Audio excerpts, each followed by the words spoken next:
2025 ജനുവരി മാസം 7 പൂനെയിൽ സ്ഥിതി ചെയ്യുന്ന WNA ഗ്ലോബൽ സർവീസ് എന്ന BPO കമ്പനിയുടെ പാർക്കിംഗ് ഗ്രൗണ്ടിൽ അന്ന് എന്തോ അരുതാത്തത് സംഭവിക്കാൻ പോവുകയാണ് എന്ന് അതുവഴി പോകുന്ന ആൾക്കാർക്കൊന്നും അറിയില്ലായിരുന്നു. വൈകുന്നേരമായപ്പോൾ അവിടെ ആൾക്കൂട്ടം അധികമായിരുന്നു.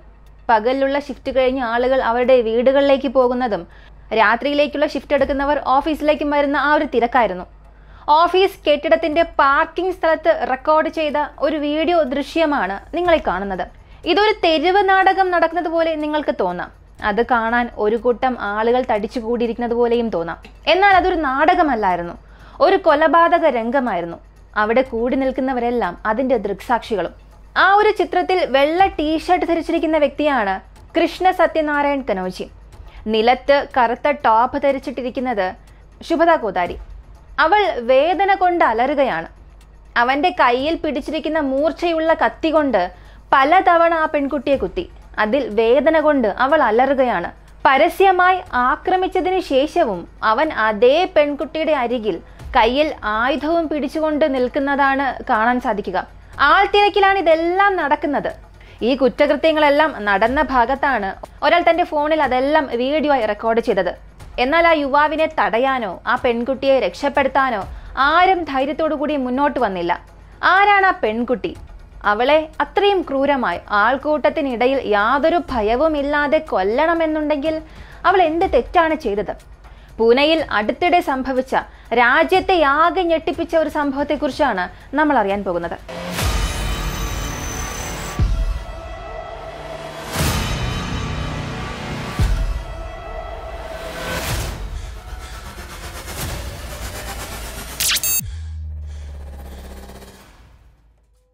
(2018) MBA പൂർത്തിയാക്കിയ ശേഷം WS ഗ്ലോബൽ സർവീസ് എന്ന ബഹുരാഷ്ട്ര കമ്പനിയിൽ സീനിയർ അസോസിയേറ്റായി ജോലി ചെയ്യുകയാണ് 28 വയസ്സുള്ള ശുഭദ. അവളുടെ കുടുംബം രത്നഗിരിക്ക് സമീപമുള്ള ചിപ്പാൽ നിന്നുള്ളവരാണ്. അച്ഛന് കരാഡിയിൽ തന്നെ ഒരു ഇലക്ട്രിക് ഷോപ്പ് ഉണ്ടായിരുന്നു. ശുഭദയുടെ ജോലിയും പൂനെയിലായതുകൊണ്ട് പിന്നീട് അവർ സത്താറ ജില്ലയിലെ കരാഡിയിൽ തന്നെ സ്ഥിരതാമസമാക്കി. ഈ 30 വയസ്സുള്ള കൃഷ്ണ സത്യനാരായൺ കനോജി പൂനെയിലെ ശിവാജി നഗറിൽ വാടകയ്ക്ക് താമസിക്കുകയാണ്. അവനും ഇതേ കമ്പനിയിൽ തന്നെ ജൂനിയർ അക്കൗണ്ടന്റായി ജോലിയിൽ പ്രവേശിച്ചു. ഇവിടെ മുതലാണ് ശുഭദയും കൃഷ്ണയും പരസ്പരം പരിചയപ്പെടുന്നത്. അത് പിന്നീട് സൗഹൃദമായി മാറി. കുറച്ച് മാസങ്ങൾക്ക് ശേഷം കൃഷ്ണ ആ കമ്പനിയിൽ നിന്നും ജോലി വിട്ടു. എന്നാൽ അവിടെ മുതൽ അടുത്ത ഒരു വർഷത്തിന് ശേഷം, അതായത് ഒരു 4 മാസത്തിന് മുൻപ് അയാൾ അതേ കമ്പനിയിൽ തന്നെ സീനിയർ അക്കൗണ്ടന്റായി ജോലിക്ക് ചേർന്നു. കൃഷ്ണയ്ക്ക് ആ മുഴുവൻ കമ്പനിയിലും ഏറ്റവും അടുപ്പമുള്ള ഒരു വ്യക്തി അത് ശുഭദയായിരുന്നു. ഒരു ദിവസം ശുഭദ കൃഷ്ണയുടെ അടുത്ത് വളരെ വിഷമത്തോടു കൂടി വന്നിരുന്നു. തൻ്റെ പിതാവിന് രക്തത്തിൽ പഞ്ചസാരയുടെ അളവ് കൂടുതലാണെന്നും നില ഗുരുതരമാണെന്നും ഡോക്ടർ ഓപ്പറേഷൻ ചെയ്യാൻ ആവശ്യപ്പെട്ടുവെന്നും പക്ഷെ തൻ്റെ കയ്യിൽ അത്ര പണമൊന്നും ഇല്ല എന്ന് പറഞ്ഞ് അവൾ ദുഃഖിച്ചുകൊണ്ടിരുന്നു. ഇത് കണ്ടപ്പോൾ കൃഷ്ണയ്ക്ക് വല്ലാത്ത ദുഃഖം തോന്നി. കാരണം തൻ്റെ സുഹൃത്താണ്, ഇത്രയേറെ ദുഃഖിച്ച് തന്നോട് ആ ദുഃഖം പങ്കുവയ്ക്കുകയാണ്. അയാൾക്കിപ്പോൾ ചെയ്യാൻ കഴിയുന്നതെല്ലാം അവളെ ഒന്ന് സമാധാനിപ്പിക്കുക, കഴിയുമെങ്കിൽ അവളെ ഒന്ന് സഹായിക്കുക. അതുകൊണ്ട് കൃഷ്ണ അവൻ്റെ കയ്യിലുണ്ടായിരുന്ന 25 ലക്ഷം രൂപ ശുഭദയ്ക്ക് നൽകി. അത് ചികിത്സയ്ക്ക് ചിലവാക്കാൻ ആവശ്യപ്പെട്ടു. ശുഭദയ്ക്കും അത് വലിയ സന്തോഷമായി. പക്ഷേ സംഗതി അതോടുകൂടി നിന്നില്ല. അടുത്ത ഏതാനും മാസങ്ങൾക്കുള്ളിൽ ശുഭദ വീണ്ടും പണം ചോദിക്കാൻ തുടങ്ങി. ഓരോ തവണയും ഇങ്ങനെ അച്ഛൻ്റെ ചികിത്സയ്ക്ക് പണം ആവശ്യമാണെന്ന് പറയുകയും കൃഷ്ണ അത് നൽകുകയും ചെയ്തു. അവൻ്റെ സമ്പാദ്യത്തിൽ നിന്ന് യാതൊരു ചോദ്യവും ചോദിക്കാതെ അവനത് നൽകിക്കൊണ്ടേയിരുന്നു. സത്യം പറഞ്ഞാൽ അവൻ്റെ കണ്ണുകളിൽ സൗഹൃദത്തിൻ്റെ കെട്ടുവീണിരുന്നു. അങ്ങനെ കൊടുക്കുന്ന കണക്ക് 4 ലക്ഷം വരെ എത്തി. ഈ സമയം ശ്രദ്ധിക്കേണ്ടത്, കൃഷ്ണയ്ക്കും ഒരു കണ്ണിന് ചെറിയ പ്രശ്നമുണ്ടായിരുന്നു, ഒരു നേത്രരോഗം ഉണ്ടായിരുന്നു. 2-3 വർഷത്തിൽ ഒരിക്കൽ അദ്ദേഹത്തിന് വൈദ്യ ചികിത്സയ്ക്ക് വിധേയനാകേണ്ടി വരും. 2024 ജൂൺ മാസത്തിൽ ഒരു ശസ്ത്രക്രിയ നടത്തിയിരുന്നു. ഭാവിയിലും ശസ്ത്രക്രിയയ്ക്ക് പണം ആവശ്യമായി വരും എന്നുള്ള കാര്യം കൃഷ്ണയ്ക്ക് നന്നായി തന്നെ അറിയാം. സത്യം പറഞ്ഞാൽ അതിനുവേണ്ടി ഇങ്ങനെ സ്വരൂപിച്ചു വെച്ച പണമായിരുന്നു ശുഭദയ്ക്ക് നൽകിക്കൊണ്ടിരുന്നത്. അതുകൊണ്ട് ഒരു ഘട്ടത്തിൽ ശുഭദയോട് കടം കൊടുത്ത പണം അയാൾ തിരികെ തരാൻ ആവശ്യപ്പെട്ടു. ഇപ്പോൾ ഈ മിക്ക കേസുകളിലും ആളുകൾ കടം കൊടുക്കുന്ന പണം ചോദിക്കുമ്പോൾ സംഭവിക്കുന്നത് തന്നെയാണ് ഇവിടെയും സംഭവിച്ചത്. ഒരാശ്വാസമോ ഉറപ്പോ അല്ലെങ്കിൽ ഒരു വാഗ്ദാനമോ നൽകും. ശുഭദ ഇവിടെ കൃഷ്ണയോട് അതേ വാഗ്ദാനമാണ് പറഞ്ഞത്. അവൾ ഒരല്പം സമയം ചോദിച്ചു. സമയം നീട്ടിക്കിട്ടാൻ ആവശ്യപ്പെട്ടു. തിരികെ പണം മുഴുവനും നൽകുമെന്നുള്ള ഒരു വാഗ്ദാനവും കൊടുത്തു. പക്ഷേ ശുഭദയെ കാണുമ്പോൾ അവൾക്ക് കടം തിരിച്ചടയ്ക്കുവാൻ ഒരല്പം പോലും താല്പര്യമുള്ളതുപോലെ അവന് തോന്നിയില്ല. പിന്നീട് ഓഫീസ് സമയങ്ങളിലും ശുഭദയുടെ സംസാരവും ശരീരഭാഷയും എല്ലാം തന്നെ വളരെ വ്യത്യസ്തമായി അവന് തോന്നി. മുൻപൊക്കെ കൃഷ്ണയോട് അവൾ വന്ന് സംസാരിക്കുമായിരുന്നു, വളരെ സ്നേഹത്തോടു കൂടി സംസാരിക്കുമായിരുന്നു. പക്ഷെ ഇപ്പോൾ അവനെ കണ്ടാൽ ശ്രദ്ധിക്കാതെയായി. കൃഷ്ണ എപ്പോഴെല്ലാമാണോ തൻ്റെ പണത്തെക്കുറിച്ച് ചോദിക്കുന്നത് അപ്പോഴെല്ലാം ശുഭദ ഒരല്പസമയം ആവശ്യപ്പെടും. ചിലപ്പോൾ അച്ഛൻ്റെ മരുന്ന്, അച്ഛന് വേണ്ടിയിട്ടുള്ള ചിലവ്, അച്ഛൻ്റെ അസുഖകാര്യങ്ങൾ പറഞ്ഞ് അവൾ ആ ഒരു കാര്യം അവിടെ തന്നെ അവസാനിപ്പിക്കും. ആ ഒരു ചാപ്റ്റർ തന്നെ ക്ലോസ് ചെയ്യും. കൃഷ്ണയ്ക്കും ഈ സമയത്തൊന്നും ചെയ്യാൻ സാധിച്ചില്ല. തുക അത്ര വലുതായിരുന്നു. സമയം കൊടുക്കുന്നതല്ലാതെ മറ്റ് മാർഗം എന്താണെന്നാണ് അയാളും ചിന്തിച്ചത്. അതുകൊണ്ട് കൃഷ്ണ അവൾ ചോദിക്കുമ്പോഴെല്ലാം സമയം നീട്ടിക്കൊടുത്തുകൊണ്ടേയിരുന്നു. പക്ഷേ ക്രമേണ ശുഭദ പറഞ്ഞ കാരണങ്ങൾ വെറും ഒരു ഒഴികഴിവാണെന്ന് കൃഷ്ണയ്ക്ക് തോന്നാൻ തുടങ്ങി. ഒരു ഘട്ടത്തിൽ ശുഭദ തൻ്റെ സൗഹൃദം അന്യായമായി മുതലെടുക്കുന്നത് പോലെ എവിടെയോ അയാൾക്ക് തോന്നി തുടങ്ങി. അതെന്തുകൊണ്ടാണെന്നറിയാനായി കൃഷ്ണ ശുഭദയുടെ അച്ഛനെ കാണാനായി അവളുടെ വീട്ടിലേക്ക് പോയി. അവിടെ എത്തിയപ്പോൾ അയാൾക്കൊരു സത്യം മനസ്സിലായി. അച്ഛൻ്റെ അസുഖത്തെക്കുറിച്ച് അയാൾ അന്വേഷിച്ചു. അച്ഛൻ പറഞ്ഞത്, അസുഖമോ? എനിക്കോ? അങ്ങനെയൊന്നും ഇല്ലല്ലോ മോനെ. ഓപ്പറേഷൻ എന്തെങ്കിലും നടത്തിയെന്ന് ചോദിച്ചപ്പോൾ, ഇല്ലില്ല, ഓപ്പറേഷൻ നടത്തേണ്ട അത്ര വലിയ അസുഖമൊന്നും എനിക്കില്ല എന്നായിരുന്നു അച്ഛൻ പറഞ്ഞത്. സത്യം പറഞ്ഞാൽ ഇത് കൃഷ്ണയ്ക്ക് ഒട്ടും തന്നെ വിശ്വസിക്കാൻ സാധിച്ചില്ല. അവനെ സംബന്ധിച്ചിടത്തോളം അവൻ അത് വലിയൊരു ആഘാതമായിരുന്നു. കാരണം ഇത്രയും കാലം അവനൊരു വിഡ്ഢിയായി മാറുകയായിരുന്നു. അസുഖത്തിൻ്റെ പേരിൽ അവൻ ശുഭദയ്ക്ക് കടം കൊടുക്കുക മാത്രമല്ല, അവൻ സ്വയമേ വഞ്ചിക്കപ്പെടുകയായിരുന്നു. കൃഷ്ണയുടെ മനസ്സിപ്പോൾ വെറുപ്പ് കൊണ്ട് നിറയാൻ തുടങ്ങി. അവൻ എന്ത് ചെയ്യണമെന്നേ അറിയില്ല. അവന് സ്വയം നിയന്ത്രിക്കാൻ സാധിക്കുന്നില്ല. ഹൃദയത്തിനും മനസ്സിനും ശരിയായി ചിന്തിക്കാൻ പോലും സാധിച്ചില്ല. അങ്ങനെ 2025 ജനുവരി മാസം 7 വൈകുന്നേരം 6:30 ഷിഫ്റ്റ്, രാത്രിത്തേക്കുള്ള ഷിഫ്റ്റ് ആരംഭിക്കാനുള്ള സമയമായി. അവൻ ആ സമയം ശുഭദയെ കാണാൻ തീരുമാനിച്ചു. പാർക്കിംഗ് ലോട്ടിൽ കൃഷ്ണ നിൽക്കുകയായിരുന്നു. ശുഭദയും വരുന്നു. ശുഭദ കൃഷ്ണയെ കണ്ടു. അവൻ ചിരിച്ചുകൊണ്ട് നിൽക്കുകയായിരുന്നു. പക്ഷേ അവൻ്റെ ആ പുഞ്ചിരിക്ക് പിന്നിലെ ഉദ്ദേശം മറ്റൊന്നായിരുന്നു. ശുഭദയോട് അവൻ അവസാനമായി ഒരിക്കൽ കൂടെ പണത്തിനെ കുറിച്ച് ചോദിക്കാനായി തീരുമാനിച്ചു. അങ്ങനെ അവളുടെ അടുത്തേക്ക് ചെന്നു. പക്ഷെ ആ സമയം അവളുടെ ഉത്തരം കേട്ടപ്പോൾ കൃഷ്ണയ്ക്ക് വല്ലാത്ത ദേഷ്യം വന്നു. പണം തിരികെ നൽകാൻ ശുഭദ വിസമ്മതിച്ചു. പറഞ്ഞു വന്നാൽ പണം തിരികെ നൽകാൻ കഴിയില്ല എന്ന രീതിയിലായിരുന്നു അവളുടെ സംസാരം. അവൾക്കൊട്ടും തന്നെ താല്പര്യമില്ലായിരുന്നു. അവളുടെ വായിൽ നിന്ന് തന്നെ അങ്ങനെ ഒരു കാര്യം കേട്ടപ്പോൾ കൃഷ്ണയ്ക്ക് ദേഷ്യം അടക്കാനായില്ല.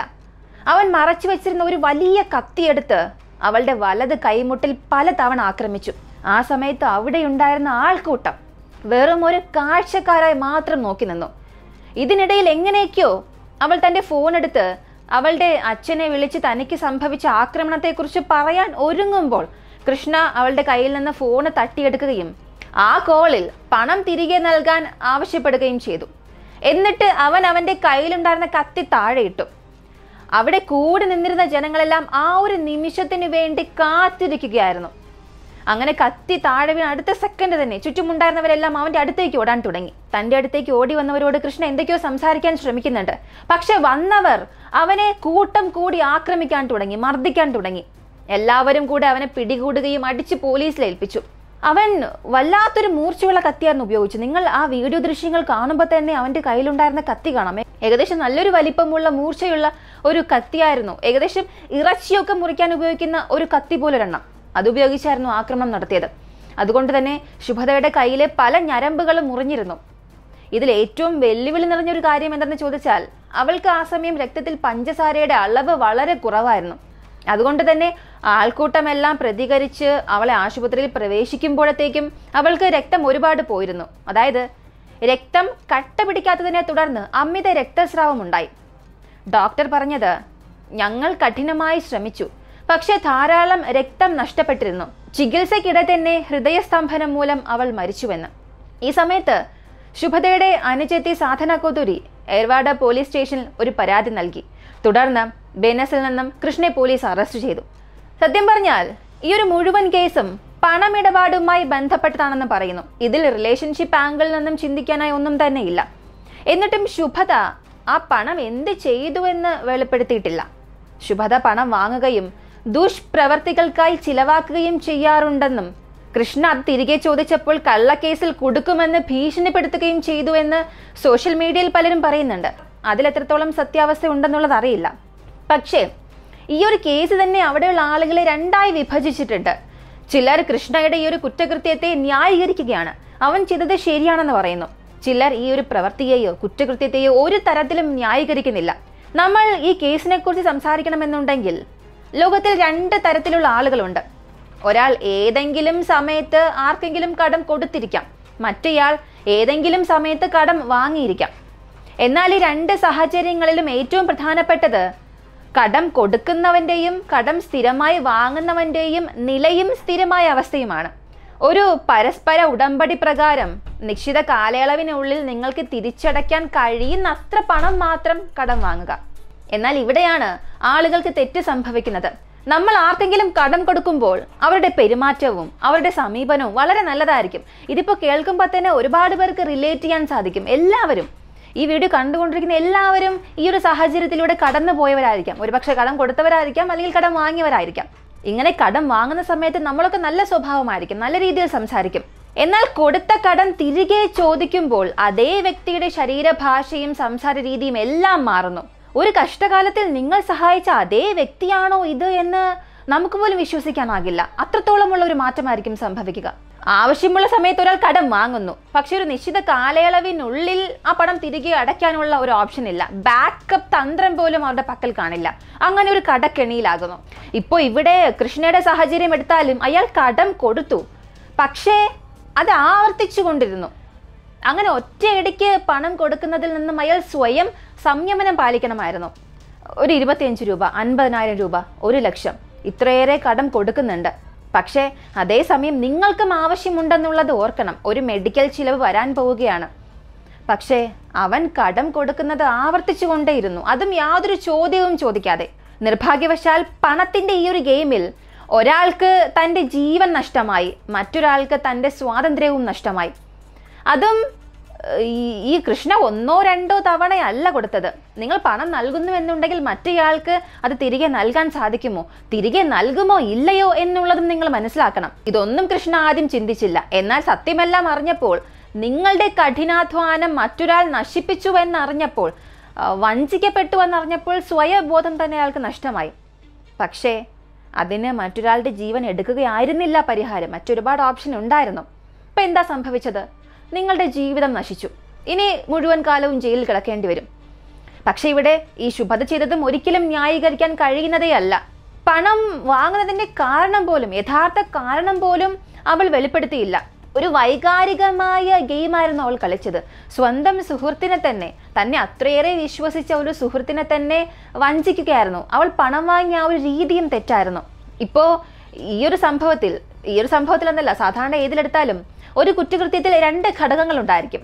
ഒന്നാമത്തേത് ഇരയും മറ്റൊന്ന് കുറ്റവാളിയുമായിരിക്കും. എന്നാൽ ഇവിടെ മറ്റൊരു ഘടകം കൂടെ വന്നിട്ടുണ്ട്, കാണികൾ. ഈ സംഭവങ്ങളെല്ലാം ഒരു തെരുവ് നാടകം പോലെ അവർ കണ്ടുകൊണ്ടിരിക്കുകയായിരുന്നു. അവൻ ആ കത്തി തന്റെ കയ്യിൽ നിന്നും താഴെ എറിഞ്ഞപ്പോഴായിരുന്നു അവർ ധൈര്യം കാണിക്കാൻ തുടങ്ങിയത്. മറ്റൊരാളെ പെൺകുട്ടിയെ രക്ഷിക്കട്ടെ എന്ന് കരുതി അവരാരും മുന്നോട്ട് വന്നില്ല. അല്ലെങ്കിൽ ഇത്രയധികം ആളുകൾ ഉണ്ടല്ലോ, അവരൊന്നും വന്നില്ല എന്നുണ്ടെങ്കിൽ പിന്നെ ഞാൻ എന്തിനു പോകണം എന്നുള്ളൊരു ചിന്ത. എന്തിന്? പരിശീലനം ലഭിച്ച, കയ്യിൽ ആയുധമേന്തിയ സുരക്ഷാ സേനകൾ പോലും അവിടെ വെറും ഒരു കാണിയായി മാറിയ കാഴ്ചയായിരുന്നു. അപ്പോൾ പിന്നെ സാധാരണ ജനങ്ങളുടെ കാര്യം പറയേണ്ടതില്ലല്ലോ. ഇവിടെ എനിക്ക് തോന്നുന്നത് പ്രധാനപ്പെട്ട ഇര മരിച്ച പെൺകുട്ടിയല്ല. ഇവിടെ പ്രധാനപ്പെട്ട ഇര ആ കൊലയാളി തന്നെയാണ്. അവൻ അവളെ വിശ്വസിച്ചു, പക്ഷെ അവൾ അവന്റെ മുതുകിൽ തന്നെ കുത്തി. അവന് സ്വയം നിയന്ത്രിക്കാൻ കഴിയാത്ത വിധം ദേഷ്യവും നിരാശയും ഉണ്ടായി. പ്രധാനപ്പെട്ട അവന്റെ നിരാശയ്ക്ക് കാരണം താൻ അത്രയും വിശ്വസിച്ച് തൻ്റെ സുഹൃത്ത് തന്നെ തന്നോടിങ്ങനെ ചെയ്തല്ലോ എന്നുള്ളതാണ് അവനെ മുഴുവനായും തകർത്ത് കളഞ്ഞത്. എന്തായാലും ഈ ഒരു കേസിനെ കുറിച്ചുള്ള നിങ്ങളുടെ കാഴ്ചപ്പാട് എന്താണെന്നുള്ളത് കമന്റിൽ പറയുക. ഈ കടം കൊടുക്കുന്നതും കടം വാങ്ങുന്നതും ഇതിനെക്കുറിച്ചുള്ള നിങ്ങളുടെ അഭിപ്രായങ്ങളും കമന്റിൽ പ്രതീക്ഷിക്കുന്നു. വീഡിയോ ഇഷ്ടമായാൽ ലൈക്ക് ചെയ്യുക. ഇങ്ങനെയുള്ള വീഡിയോസ് കാണാൻ താല്പര്യമുള്ളവരാണ് നിങ്ങളെന്നുണ്ടെങ്കിൽ ഇപ്പോൾ തന്നെ നമ്മുടെ ചാനൽ സബ്സ്ക്രൈബ് ചെയ്യുക. മറ്റൊരു വീഡിയോയുമായി വീണ്ടും കാണാം.